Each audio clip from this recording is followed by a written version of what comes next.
everyone, welcome to Beginnings, the show that asks, where do creative people come from? My name is Andy. I'm the host of the show and a writer and performer based in Los Angeles, California, where currently it is freezing. The only promise of this town, the only good thing about this town, is that it is supposed to be very warm all the time. And as Naomi and I have found out, that is not true. December to February, it is still cold here. So why does this place exist? Sorry, everyone, I'm being a little negative. We were fostering a dog for the last 2 weeks, and then bonded with the sweet little puppy, and then had to send it on to its forever home. And I tell you, I'm reeling and struggling. Again, Los Angeles is a nightmare. And so it was nice to have, we have cats, but it's not, and we love the cats, and the cats are great, and they hang out with us, but it's not active. A puppy is more like a baby, and you have to give it constant attention, and it gets you out of your head. But you know what?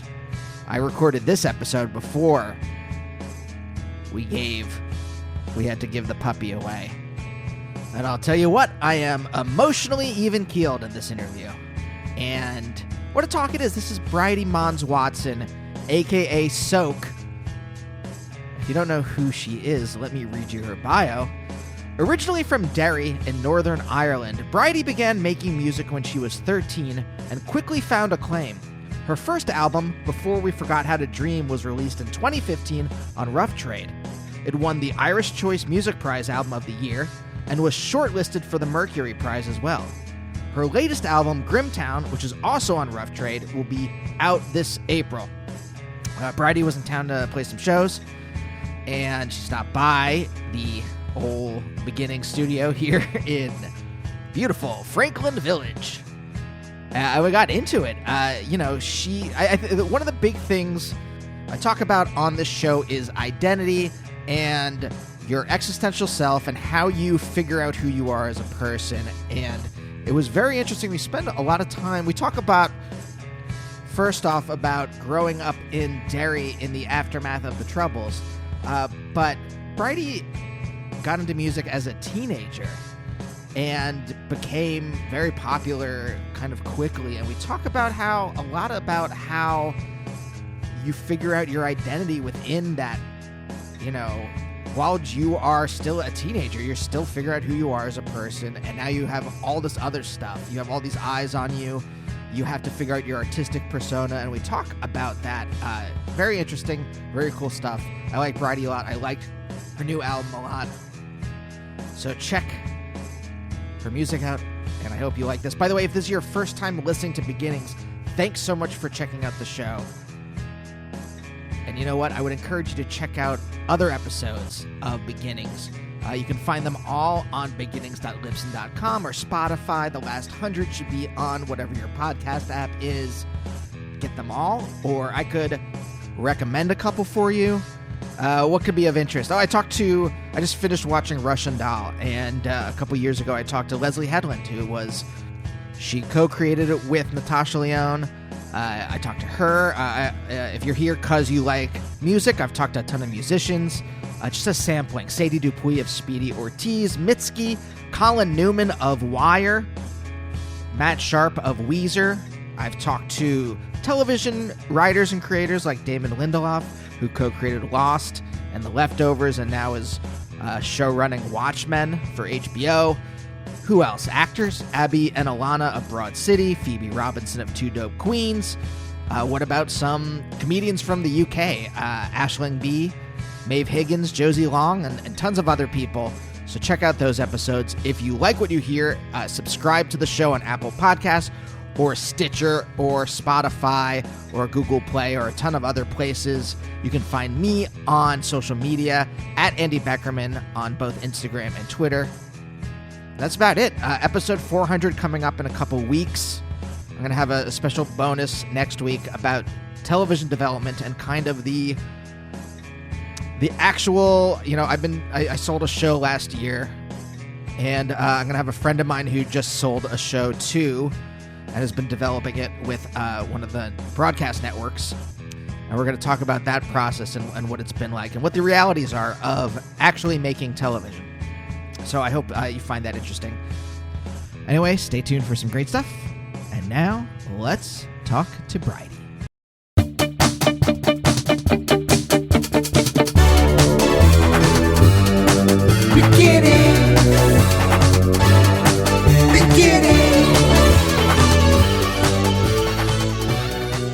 So GarageBand just quit unexpectedly a couple minutes in. So I'm glad that I now have you. I mean, you record music, so you've lost recordings before, I'm sure. But the minute that something like that happens, my anxiety immediately shoots straight up because it's something that's completely out of my control. The technology, Yeah. and so I'm now going to be sitting here for the next hour, just waiting Really for this to happen. anxiously. And I'm going to save this every 10 minutes just to be sure. Yeah, just to be sure. But so before it shut off, I was just saying that like I can't think of growing up in Derry in Northern Ireland right after what was the Good Friday Agreement. So I was trying to guess when you were born, like 98, something like 96. that. 96. Okay, so Good Friday Agreement was 98. I looked it up last night. You're right. I'm sure. I'm not trying to quiz you or catch you or anything. I looked it up last night because I was trying to think about it. And I was saying that like, I can't think of the American analog. Like I was born years and years after like Nixon resigned and the whole country was, after Vietnam was over and all that stuff that kind of like ripped at the fabric of the U.S. I guess maybe now, the Trump times. By the way, is this your first time in America? It's not. I've been here quite a few times, but this is my first time here in such interesting, like political terms, I guess. Yes, I would call it a living hell, but interesting political also, times is also a good way of... It's the polite way of saying it. Yeah. Yeah. So I like when you grew up, when you were a kid in Derry, what... I don't even know how to actually phrase this, but like what was it like growing up in the remnants or in the kind of rebuilding period or what? I mean, how would you phrase it even? The aftermath kind of. Yeah. So my big brother was born on the day of the ceasefire, which is when everybody agreed to stop bombing and I guess violence kind of there was peace for the first time in a while. And yeah, I mean like my childhood was very sheltered. I grew up in Derry city centre, more or less. It was kind of like a 5-minute walk from town. And people always, like even now, every now and again we have like a car bomb or some sort of like bomb warning or things like that. And it's just very normal to me now. And like, my girlfriend, for example, is from Switzerland, so I tell her, there was a bomb went off today in town, and she's like, oh my God, and it's interesting to see the reaction from people who didn't adapt to that environment. But I mean, I felt like, honestly, so safe growing up in Derry. I had all the freedom in the world from my parents and from my environment just to go about my day-to-day as normal. If anything, we kind of enjoyed when there was a bomb scare in school because it meant we got to go home. It meant we got to go home early. So that was a good thing, I guess, in a way for us because we were kids and we didn't really think about anything other than this meant our day of school was shortened. But yeah, I mean, some weird kind of things happen there and the history is difficult, but could you pick up on it as a kid? It's such a weird thing. I mean, because I was so, as a kid, I was so oblivious, I think, to, again, I'm growing up in Pennsylvania. I don't know if you know much about Pennsylvania, but it's just like, I don't know. I grew up in Reading, too, which is a smaller city in the middle of closer to the middle of Pennsylvania. So it's not like there was no real history. It's not like I grew up in like New York or San Francisco. It's not like there was like any real history there for me to soak up. But I'm like, so when I said I was like oblivious to it, oblivious to what, I guess. But, Yeah. you know, But as a could you kid, feel yeah. it as a kid? Or like, were there signs around of like, could you absorb it? Were you attuned to it?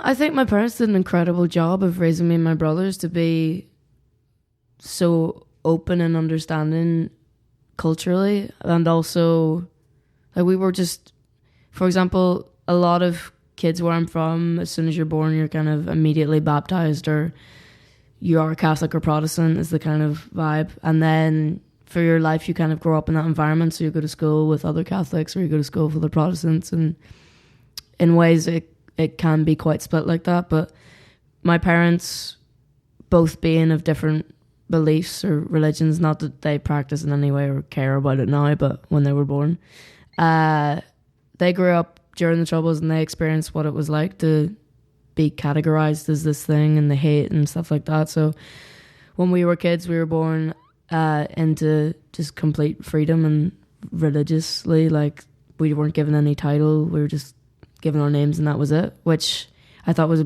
a great privilege, to not be tied to anything when you're not even old enough to understand what it is. So that, and then also we went to integrated schools, so we were always surrounded by kids of all sorts of backgrounds and just from all over the world, really. So we had a really beautiful cultural understanding from a young age. And my parents are really cool kind of hippie people. So we went to anti-bomb marches and anti-war marches when we were kids and stuff like that. And we kind of, I think I lived really blissfully until I was maybe in my early teens. And that's when I started to kind of understand the history of the place I was from. And I guess how religion plays more of a significant part, because before that it was never ever an issue, and it never really became an issue. It just, I guess I learned more of the divide that existed, that I was just not in that environment or world to pay attention to.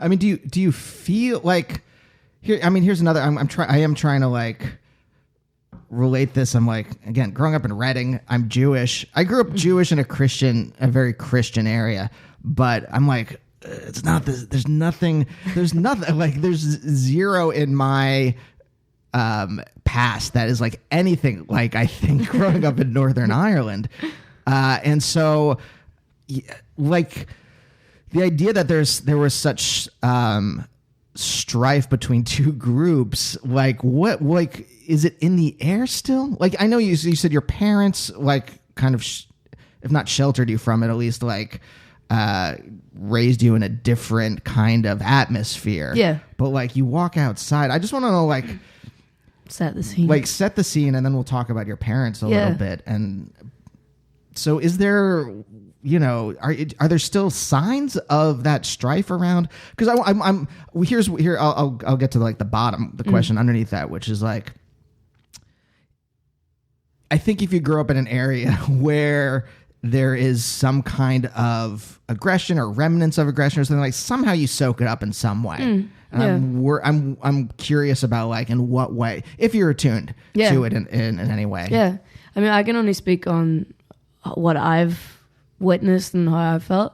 And in my personal opinion, I think a huge majority of people want to move on from the past and just want peace for Northern Ireland and to go about their lives. They don't want all this shit, like, and this aggression around them. And it's a very, very, very small minority of people that are trying to bring back the past and trying to kick up things again and plant bombs and cause havoc. And the people of Derry, especially where I'm from, don't stand for it anymore, and they won't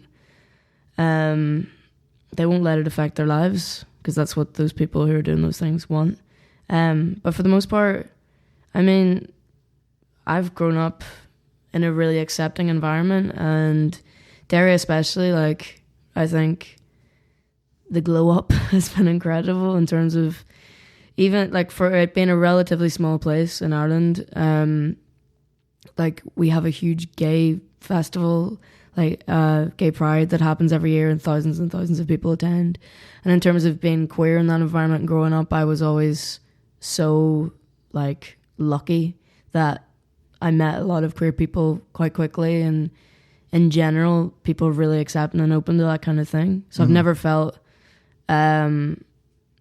targeted in any way or at risk at any time. And in the same way, I've never felt like that in the environment in terms of violence. I've always felt very lucky to be very safe. Sure. Yeah. Except with the DUP around. Yeah, except for those creepy people. How did your parents meet? Who are your parents? I'm going to ask like a ton of questions. We can just take them in turn. And another curious thing, I was reading this last night. Your parents, at least when you were younger, were your managers. Yeah. That I'm curious about that relationship. Yeah. But let's start with who are they as people? Okay. My parents, my dad is, they both work in mental health. My mum has a doctorate in social work, so she's a doctor, which we make fun of her about. Although it's a great achievement, it's just funny to make fun of her for it because she's so not the kind of professional kind of type. My mum's like has an old bus that she's made into a camper van that she drives around and like sleeps in as like a little holiday weekend thing. She's really cool. But Wait, what? You wouldn't attach that to necessarily a lecturer, I don't think. No. So,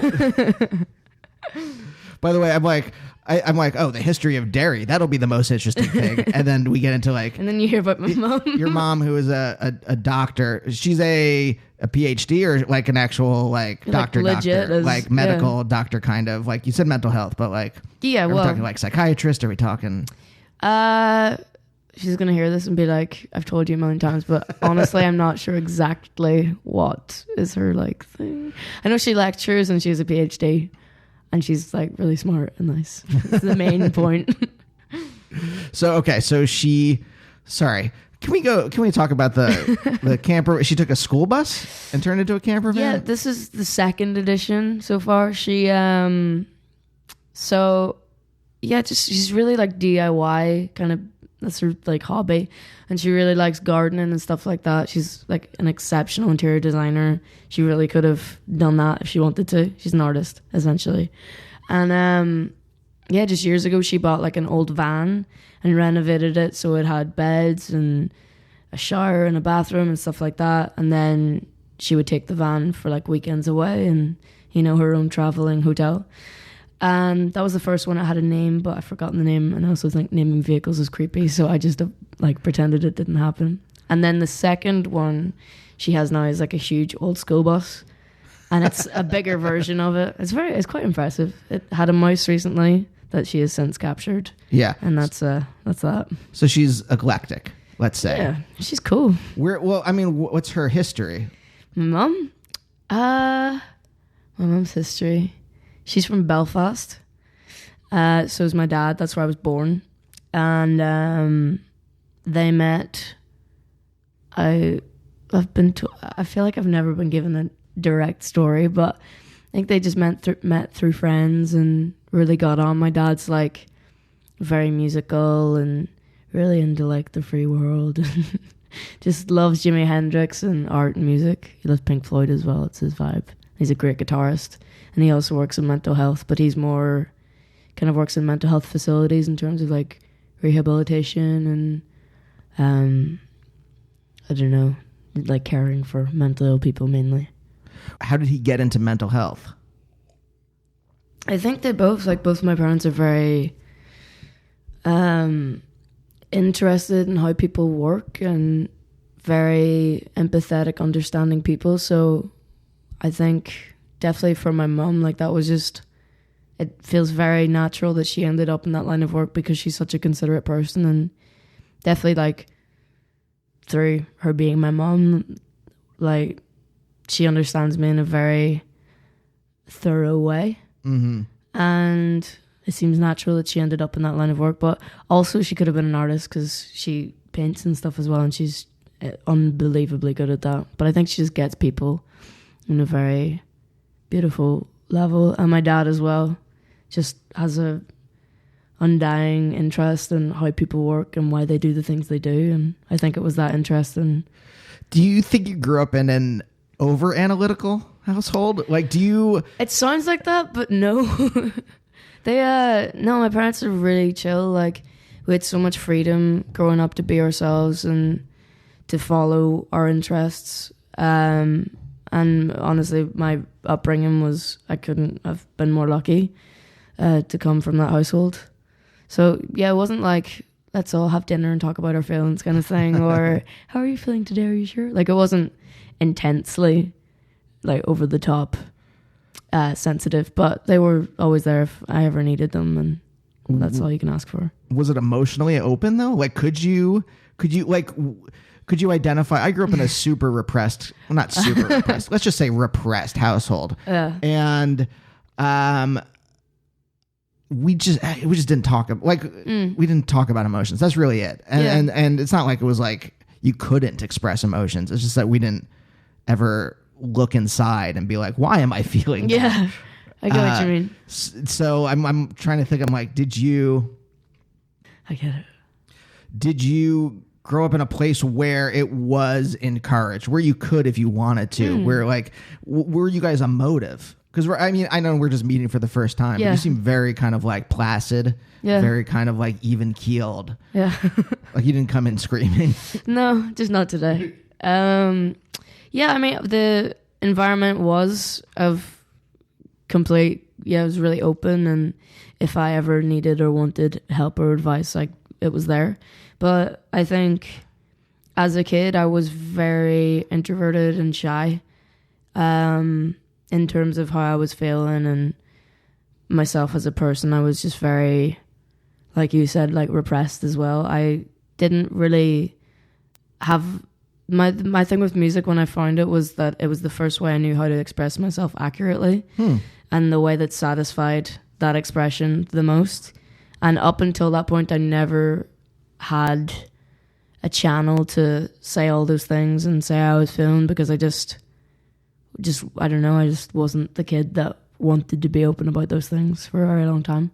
Do you know why? I don't know why. I was like, I think...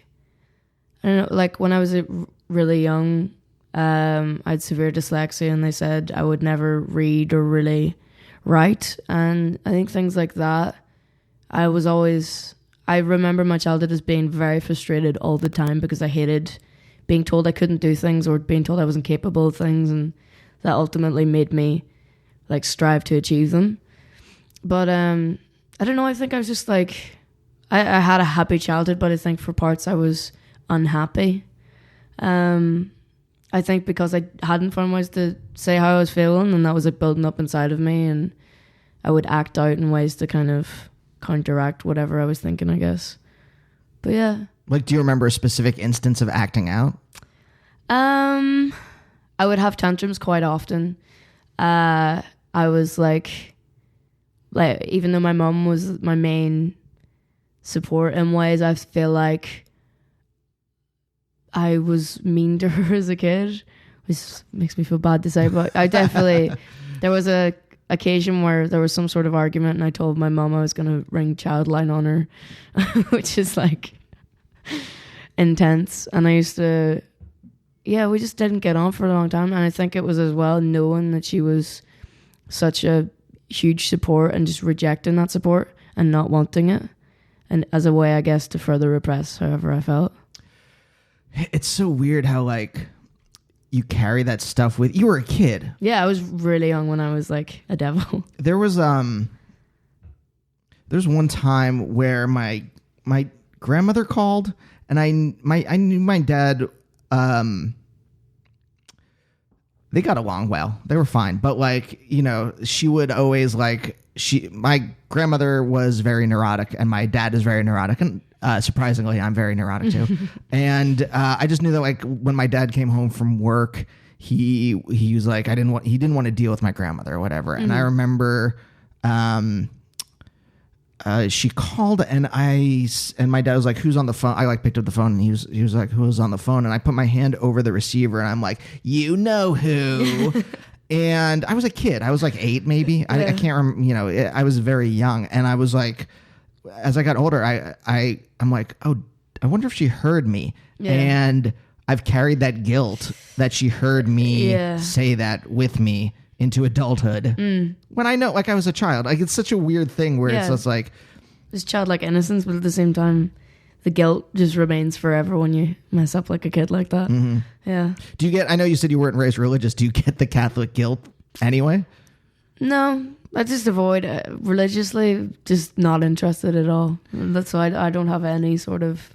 But it didn't seep into you is what I meant. Like, it didn't, even though you're not religious. I don't feel any sort of responsibility for it. No, I'm just like, you do your shit over there. It's completely fine. So how did you overcome, you said severe dyslexia. Like, how did you overcome it? Well, I was lucky that kind of my mom recognized it quite early, and I guess I wasn't developing as quick as other children in terms of like reading and basic things like that. And so they tested me and kind of worked out that it might not happen for me in terms of reading and writing and everything like that. And they suggested I go to kind of a specialist school for it, which my mom completely, or my parents completely disregard. Like, they didn't want me to be raised with any sort of other, like, with a disadvantage or less opportunities than anyone else. So they made sure I went to a completely kind of normal school, I guess. But I, on the side, I went to like a reading school some nights a week. So I did like a lot of extra things to try and help my reading thing. But I think I was really determined as a kid because, one, the frustration of not being able to do things made me need to do them. And also, I think I just fell in love with reading and writing and just creativity in general. I just found so much excitement about being able to make so many things up because it's so imaginative. And I kind of, because I loved it so much, I got really good at it, which in turn kind of helped everything education-wise. And ultimately, when I got to like the end of primary school, I was in the top class for English. So I achieved it, I guess, in a way. What was it like growing up with, I'm trying to think about this. Your parents are both artistic, but they don't do it as a career. Yeah. What was it like? Because I'm trying to think about this idea. Like, you also professionalized yourself pretty young, right? Yeah. Like 13, something like that? Yeah. So what was it like growing up with, in a household where art's appreciated, but it's not necessarily a career path? Yeah. And then how did you decide, like, oh wait, I actually want to do this for real, and at such a young age? That's another thing that I'm kind of curious about. It was never a planned thing. It kind of just, it fell into happening in a way. I think once I really got interested in music and I started writing songs and playing shows, I became really addicted to the joy of that and that expression, and just music in general just became my number one thing. And once kind of there was interest in me as an artist and like labels and stuff like that, and the whole music industry world, kind of, once I was delving into that and realized that it could be an option, I kind of just, one thing led to another, more so than anything. Like, any opportunity I just took, and I never had planned to be a musician. I'd never planned to have a career in music. I was just really lucky that everything worked out for me, that I fell into things, like, I don't know, you meet a record label, you meet a publisher, then you move on, so you sign things, you tour, like, it just kind of, it just was a domino kind of effect for me. Yeah, but was there ever like a discussion where you're just like, hey, this could change what my childhood, this will change what my childhood is? Yeah. Was there ever a talk about that where you're like, maybe this should just be like what you guys do, which is like, you have careers and then you make art on the side, or you play guitar on the side, or something like that? Well, that's kind of what, so when I finished compulsory education, which in the UK is GCSEs, like your big exams, and then you can decide to go further education or your own route. And in the middle of them, I was kind of, I was probably 15 at this time, and 15, 16, there was a lot of interest in me and a lot of pressure as well, in a way. And I decided that once I'd finished my GCSEs, I was going to go to music school and like get a music degree. And that was my plan. And I did do that for 6 or 7 months. But whilst in this music school, I was also really practically out and like touring, kind of starting to get into that and having kind of big discussions with industry people. And there was more exciting things happening, I felt, that weren't school. And eventually I kind of just stopped going to school because other things took priority and they kind of kicked me out, which made sense at the time because I was never there.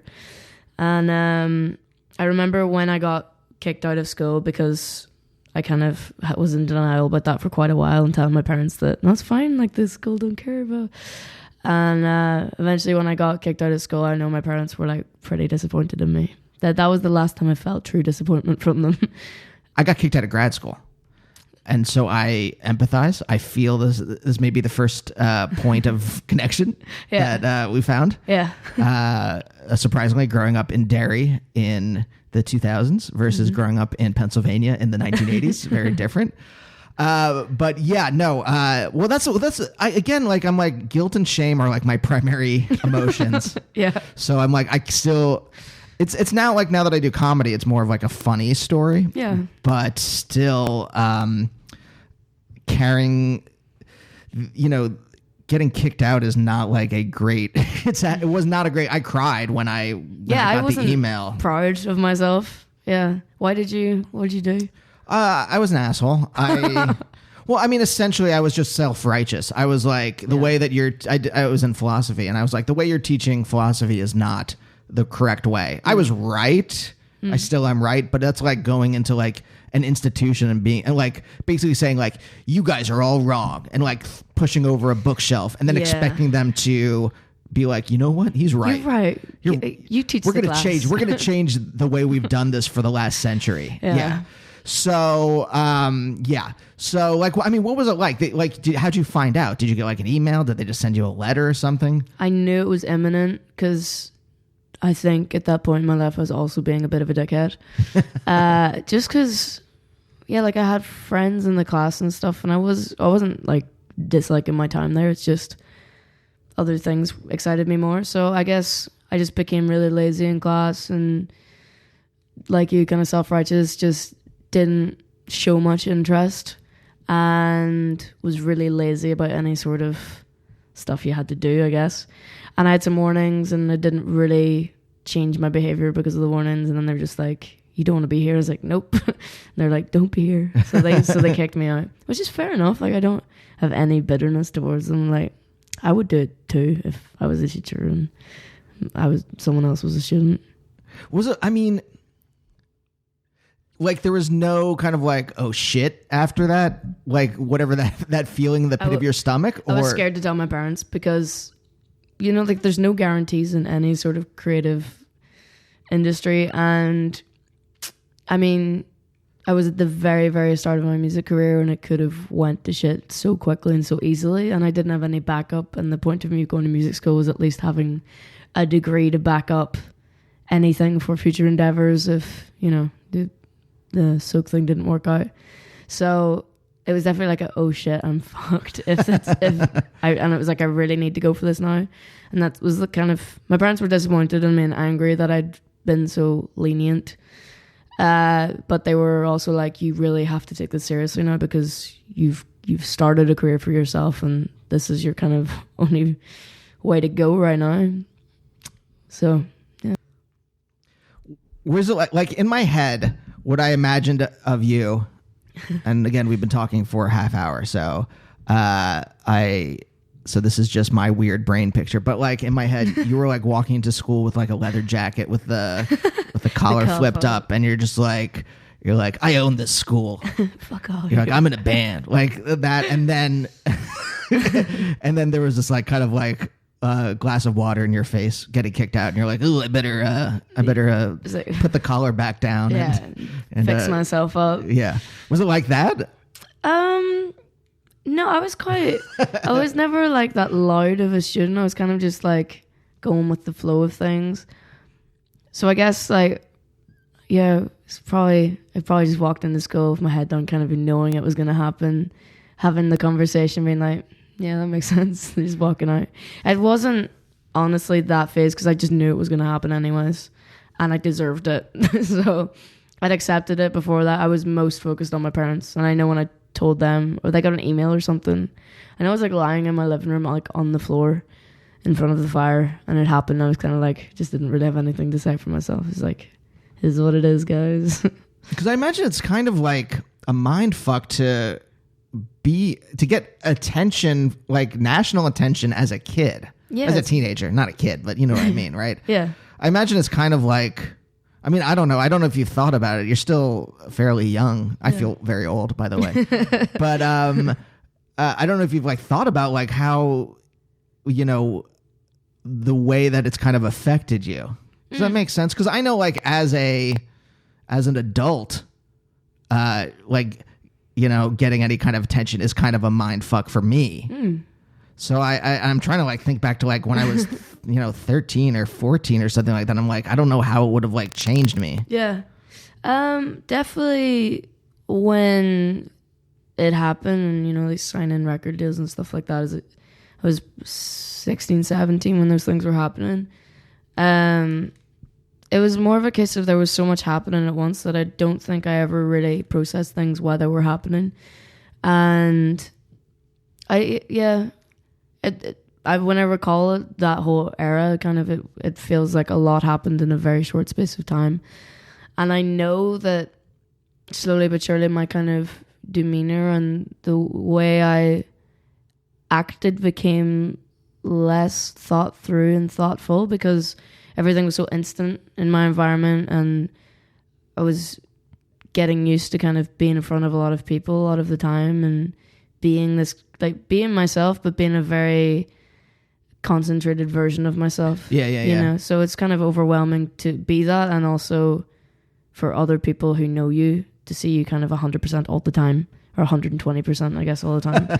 And and also because the age I was doing that whole thing where you're like trying all these different things and being all these different things all at once. Yes. Okay. So this is what I was just thinking. I was trying to like think back. I'm like, oh, you're trying to figure out your artistic persona, who you are on stage or in recorded media or whatever. At the exact same time, you're trying to figure out who you are existentially. And it's those two things. Like it took me, I don't know, somewhere into my, embarrassingly into my late 20s to figure out who I was as a person. Yeah. And then it took me like 10, I would say like maybe good 8 years to figure out who I was as my voice in my writing or on stage or something like that. And I can't imagine what it might have been like to try to figure both of those things out at once. Yeah. It was those two things, and then the third thing being people telling you what you were. So it was a big juggling game, and it was kind of also finding the balance between trusting what people said about me and not believing it at all, depending on who it was, and you know, when there's that much kind of being thrown at you. So I just went through all the motions, and I think I did my first record. I toured for kind of 3 years, and it was relatively heavy touring, and I was never home for longer than 2 weeks, was kind of how I recall those years. And I don't regret any of that. I had the best time, and it's a privilege to be able to do that as a career. But when I stopped, I was exhausted, and I think I was 19, just coming 20, when I finished that album cycle and was ready to kind of have a moment of silence before a new one. Yeah. Yeah, and that was like all this whirlwind had stopped, and I was stationary for the first time in quite a long time. And that's when I had like an existential kind of crisis of who am I if I'm not this soak person, and who am I in general, because I've just been avoiding myself for a couple of years really, and avoiding my life and all these things that have happened, and just like a kind of tsunami of everything I'd avoided at once. Well, how did you figure that out then? So you're 20, all the stuff kind of comes crashing down at once, right? Yeah. Like what's the actual process you go through to kind of like get through that and like figure things out? Well, the process resulted in is what now Grimtown, which is the album I've just finished. Yeah, it's great. Thank you. And the whole album I wrote whilst I was going through this whole situation with myself, but also in a way to mirror it sonically and lyrically. And so that's what happened. Like, I finished her and I settled down for a little while and realized that I really didn't like being in one place, and I didn't like being limited. And like, where I came back to Derry, which I love so much and like it means so much to me, but at that moment in time, I just wasn't meant to be there. And it's your hometown. Still, like, yeah, I know it's not the same thing as like if I went back to Pennsylvania, but still, it's like you're constantly reminded of your entire child. Like, yeah, how do you figure out who you are as an adult if you are all constantly around you, your past? Yeah, yeah, and yeah, like just going home I didn't like living under my parents' control, which, like, not that they're bad people, but you grow out of that and you want your own freedom, and that's what I wanted. And I wanted good transportation links and stuff like that, and I wanted to experience more people in life than what I'd just grown up with. So for the first while, I think I kind of just had lost myself in so many ways, because I've been trying out, I guess, over the years, all the different versions of myself, and I'd been so intensely kind of in the spotlight and before an audience that when I wasn't, and the only audience was myself, I wasn't exactly sure naturally how that was anymore. And yeah, I just so much kind of came to me that I'd avoided, and I just ended up kind of in a really deep depression and a really kind of just scary time where I just didn't know up from down and just didn't really have much trust in anything or myself. So even with music, I was becoming this doubtful person where I'd like play one note and be like, oh, it's the worst note in the world, I hate it, which is so dumb, but you just become that. Yeah, no, I get it. If you're left your own devices, it happens. Yeah.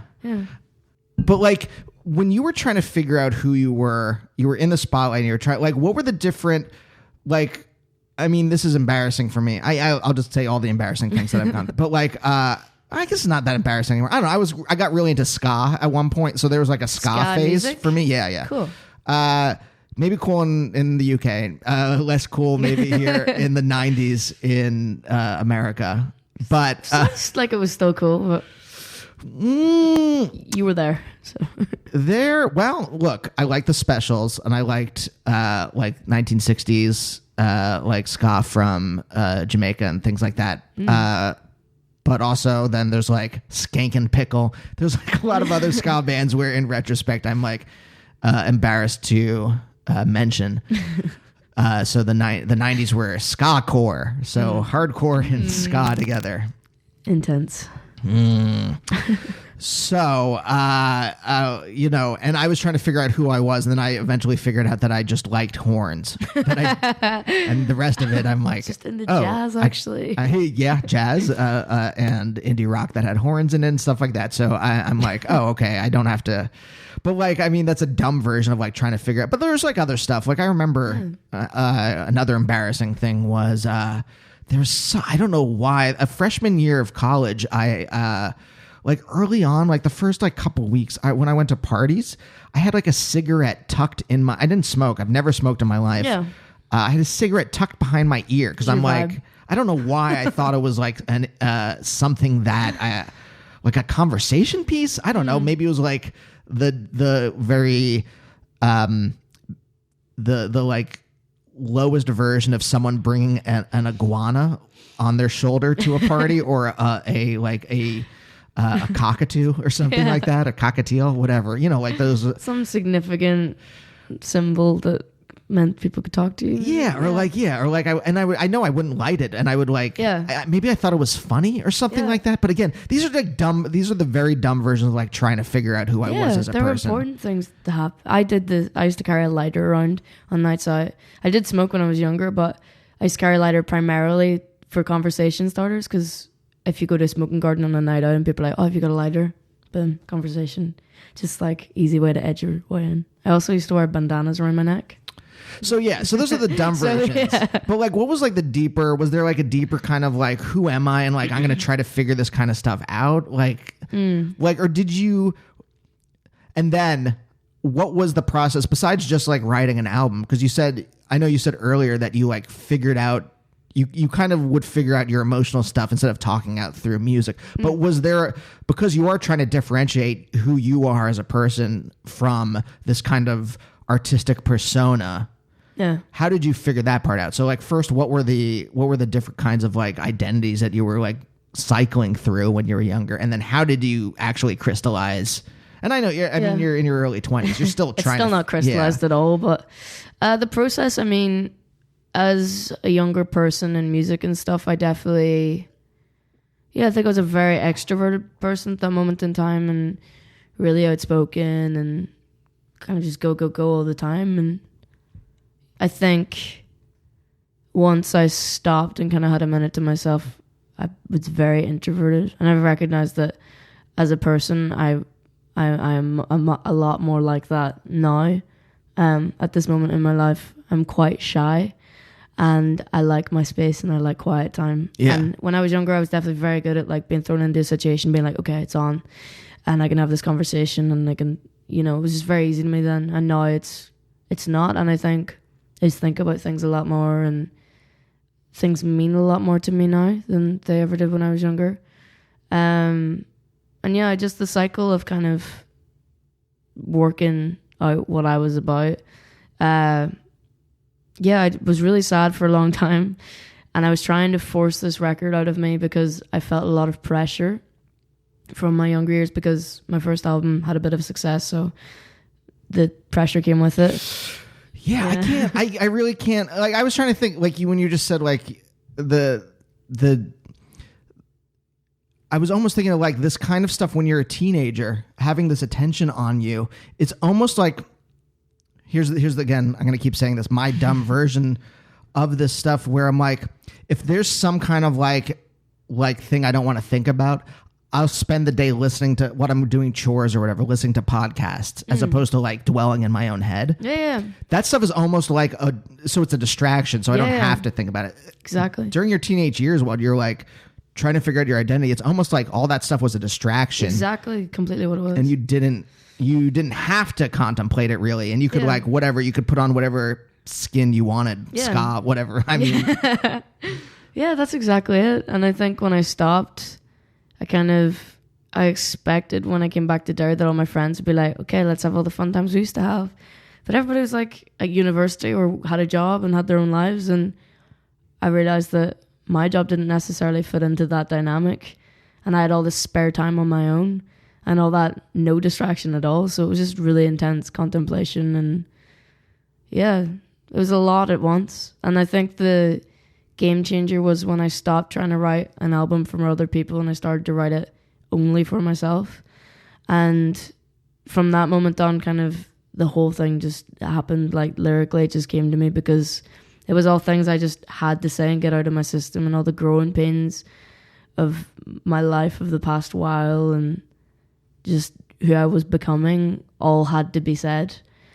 And just every kind of emotion, the way I felt felt very important to vocalize. I mean, was it literally like there's sometimes, I mean, when I like have a idea for a script or a show or something like that, and it's just like, I think about it and I think about it, and then it becomes like, I'm compelled. I have to write it down. Like there's nothing, it's this like itch that I can't get rid of. And I feel weird in my skin if I don't write this. Yeah, it's like a passion kind of. Yeah. But was it like, so it was like that, unless like an actual existential decision, I'm going to write something for me as opposed to like what I think.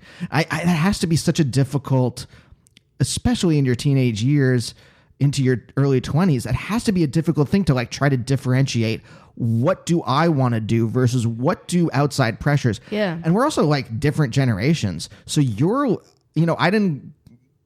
the internet didn't hit until the mid 90s for real. So I didn't grow up with any kind of knowledge of like people looking at me. Like you're this kind of like, I call these like panoptic people. You grow up with this idea of like, people's eyes are on you and it's a different kind of existential existence. It's a different kind of great adjective. And there, Andy. It's a different kind of existence than I grew up with. Does that make sense? Yeah, I guess in a way, yeah. But I think in general for like everyone, more so below my age now, like the pressure is so intense to perform and to be this person that is just so on all the time with social media. Like, it's just like there's such a huge pressure to create content and to be just to like be this existence online, and it's like it's terrifying, to be honest. I mean, like as an artist in general, it's such a dickhead. I hate that I just said as an artist, such an asshole. Yeah, but like I get it. To just like the pressure to be a whole package and to be this amazing Instagrammer and amazing tweeter and like so full of joy and knowledge and humor online is so strange of a thing. And but it's like every kid right now also has that pressure too, that you have to be really good at Twitter to have all these friends, and you have to like get these glamorous Insta shots and stuff like that, and it's just such a weird thing. So you're almost just like a leveled up version of everyone that's kind of like younger than you, because it's everyone's on that same I'm trying to figure out who I am, and now I also have this added kind of I'm trying to figure out who I am online as a public persona. Yeah, where you're just like that, except on a higher level. You were like that in your teenage years, because it's not just like who am I on, what am I going to show, what kind of self am I on Instagram? It's like, well, now I'm in the national media. It wasn't in some just way. my friends; it was strangers as well that were witnesses. Yeah. And you had to build. So now, if we can make it a little more complicated, even it's who am I as a person? Who am I as a online persona? Bullshit, and then who am I as an artist? Now you have these three identities to figure out, and I'm sure that now that we're like kind of pulling apart the strands, it's just like, what the fuck? What the fuck? That's what it just felt like, was intense. What the fuck? And just like numbness and with the overwhelmingness of the entirety of everything is what it felt like. And ultimately, I just kind of forgot about everything and was like, let's go with this one thing at a time. Let's like take every situation and just talk about it freely, and just sit in a room, play guitar, and sing along, and just do it like I always did it when I was like 13. Yeah. And I came back to going back to the original way that I did things, and it just all flowed, and I just felt so much better. And that was the first way I expressed myself, was to start playing music, and I just felt like that all over again, was to like a 360, be back at it again and doing the exact same thing I always did. The thing that I'm also curious about too was earlier when we were talking about your relationship with your parents, because your parents were your managers. So you have your familial relationship with them, but now you also have this business relationship with them. That's what it sounds like, though. And in reality, what it was more they were representing me in a professional manner, but just in a way of protecting me, because music industry is scary, and as a kid especially, I mean, like, just so it would have been so easily to be taken advantage of, and to be like worked maybe a bit too hard and things like that. So the main purpose of more really my mum was my manager was solely for my protection, and so that I didn't make any dumb decisions, and so that like someone was keeping an eye on me. So that, and it was quite temporary, like it was really like she just handled my email, and like she did a lot of work, I guess, in terms of organizing things, and I don't want to diminish her efforts. I don't know, that's what it sounded like. Yeah, but she just wanted to look after me, and that was mainly it. She got like nominated for a management award by like I don't know, Spotify or something like 6 years ago, and it was like so weird to us, and we thought it was really funny. She didn't win, but like it was just even stranger that she was nominated, because it wasn't like any sort of business. It was just like, here, my mom, please help. Like, how do you? Okay, until I moved to Los Angeles, I was in New York as I developed as a comedian and writer mostly, and then moved out here about a year and a half ago. I thought I could like kind of ignore the businessy stuff. You can't. You can't. I not only. I mean, I was just like, oh, I thought like my agent can just do stuff, but I have to know this stuff, and it took me into my 30s to like, oh, I have to learn how to understand business and how to like move it. So you're thrust again into like an early age, you're just like forced to understand this, or I mean, get ripped off. Like that's the thing. I get fury. I'm so like angry anytime that like there's any possibility of me getting ripped off. You're infuriated. Yeah. Yeah. It's just like, I mean, obviously I'm sure no one's out there being like, yeah, I'm cool with getting ripped off. Yeah. But I mean, just like at my core, like why? And I think it's partly self-recrimination where I'm like, why didn't I know this? Yeah. I should have known X, Y, or Z so that this company wouldn't take my money. Educated myself further. Yeah. Yeah. So like when you're 13, 14, whatever, I guess you said 16 when you really started getting in like signing contracts or whatever. Like how do you even approach that stuff? How does it, or do you just like, oh, my mom's going to deal with it? Kind of more. I mean, now I'm like really intensely involved in everything and a bit annoying actually. I'm not involved. But when I was younger, it was, to start with, it was never about money. So that immediately wasn't a factor to have any concern. More so kind of just getting into kind of record labels and stuff. That was a beautiful way to help extend reach and to have the support and help and guidance and everything that comes with that.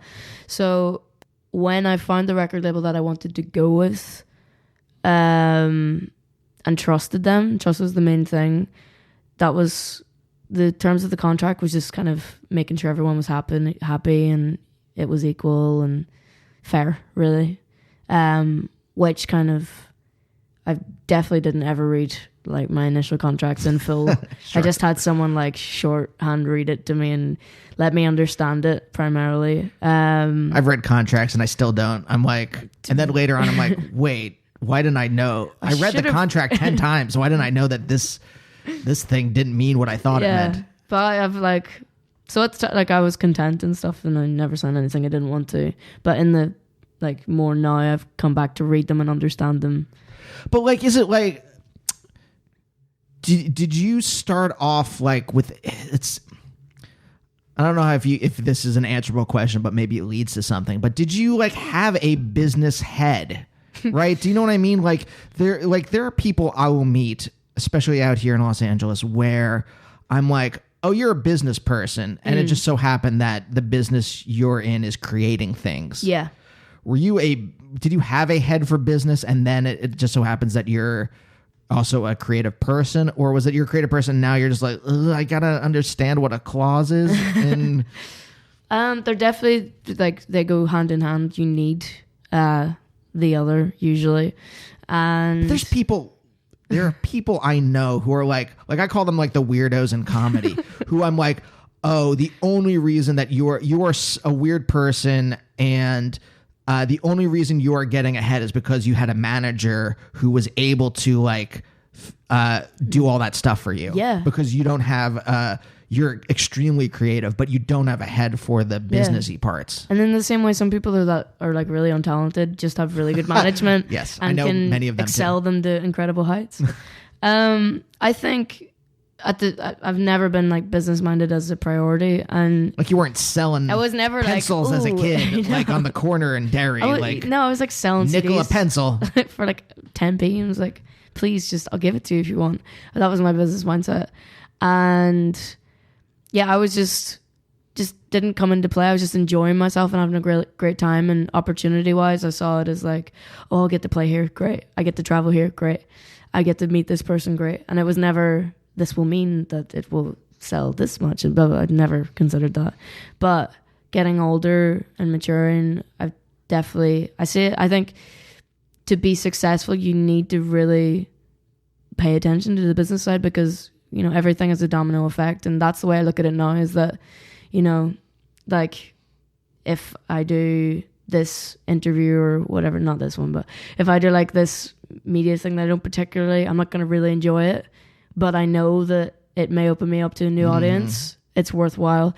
And ultimately I want to play really big shows and I want to have people sing back to me, and I want all this stuff. So I know in order to get that, there's some things you got to do that you don't necessarily would love to do. Yeah, it's just weird. Like the more that I'm out here and the more that like the creative stuff starts mixing with the business stuff, I have a weird and it's just me. I mean, it could be lots of other people, but I'm saying like specifically me, I get very unsettled when I know that there's a monetary component to it, or like thirsty even sometimes. I hate the feeling of thirst. I hate feeling like meeting someone and then there's a thing in the back of my head and I like this person and I enjoy their company. But then there's a thing in the back of my head where I'm like, but they could also do X, Y, or Z for you in the business. Yeah. And I really despise that. And I despise that my brain thinks of that. Yeah. And I don't like having that in the back of my head. And it makes me feel icky. Yeah. Yeah. Yeah, completely. So always creeped me out when I was younger was like ever having business meeting, like any meeting, whoever, and then knowing that, yes, this is great and lovely and they're really nice, but what do they want from me? It was always such a weird thing that I could never wrap my head around as a kid and just thought it's just strange. And I think it's strange now, but I understand it more so. I think I just I've accepted it as what it really is. Yeah, but it is weird. And it's not a natural thing, and in ways it is. So, I don't know. I don't think that way, really. But I guess I'd be lying if there said there wasn't moments where you know that when you meet someone, there's these opportunities they could create for you. And that's, again, if we can keep complicating the scenario, the picture. But you have this added kind of like consciousness in your head, like the business person, right? So you've got the fourth strand where you're because I was thinking about it too. Like my wife is a kind of like well-known stand-up. She's like, whatever, we'll just say that. Yeah. And so I also have this other thing in the back of my head where I'm like, is this person that I'm meeting or I'm hanging out with or whatever, are they eventually going to ask a favor for your wife? For Naomi? And then I'm like, and that's for like, so I have all like, I don't know. It's a very, and I think it's interesting that you had to deal with this stuff in your late teens, early 20s. Yeah. As you're trying to figure out who you are as a person, and you have all this other kind of like added crud. Yeah. It's a bit of a nightmare when you think about it like that.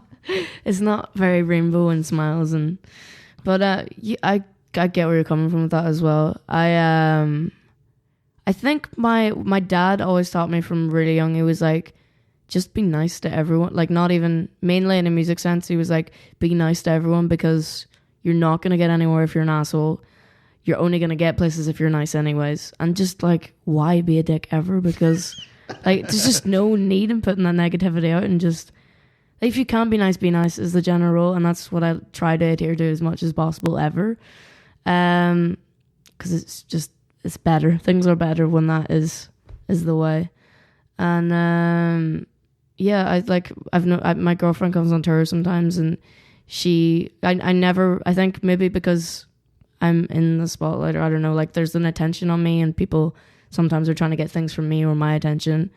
And it's been interesting to hear her perspective, because she says like she'll come with me to different media things, and she's like, they're so nice to you, but they didn't even like ask me if I wanted a cup of tea or anything. And the dynamic between it is so interesting that people can, appear. And I was like, but I thought they were really nice. She's like, yeah, they're nice, but like not that considerate. And it's just been really eye-opening to see what it's like for someone like in the same environment as me to be treated as a different person. And yeah, it makes me want to be nicer, but it also, it's kind of is alarming. Yeah. Yeah. Well, yeah, you start to see that there is the more well-known you get, there is a sheen to it that people will pay attention to versus anyone else that's around you. And then if you seem like an empathetic person, if you when you start to notice that, you're like, oh, well, I'm not going to, I don't like it. Yeah. I'm going to fight against the assholery, if that's a word. Yeah. Of that. It is not.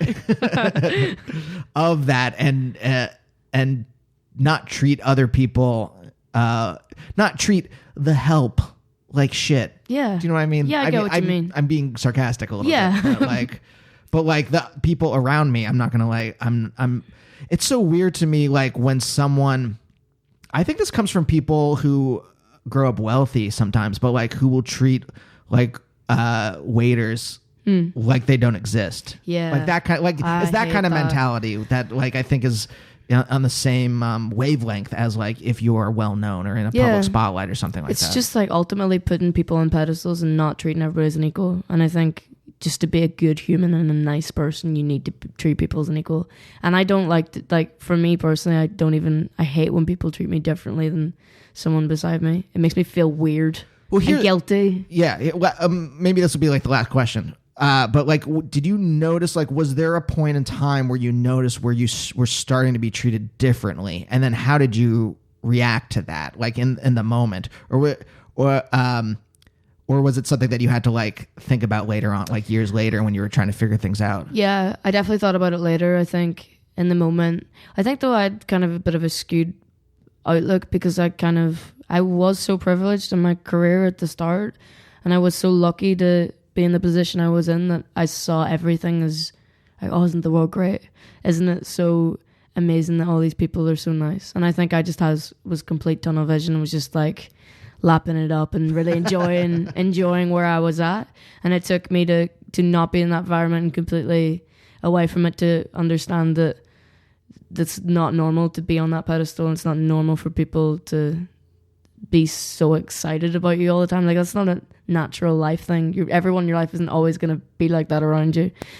And yeah, coming back into like a new album and stuff like that, I've definitely this time around, and being older and mature and more experienced with life and people, I definitely recognize it a lot more now, the gaps between things. And yeah, it's really eye-opening. You are way more mature at your age than I was. So thanks, I guess. It's more, I was more like resenting you for a moment. There was like, just like, Anyway, thank you so much for coming over. Thank you very much for having me. Yeah, of course. Yeah. How do you feel? Good, bad? Good. Feel medium. Like relieved, like it was therapeutic. I feel like that's good. I've worked through some stuff. Oh, great. Well, thanks again, and we'll see you guys next time. Bye. Bye. Bye, oh, bye, oh, bye, oh, bye, oh, bye, oh, bye.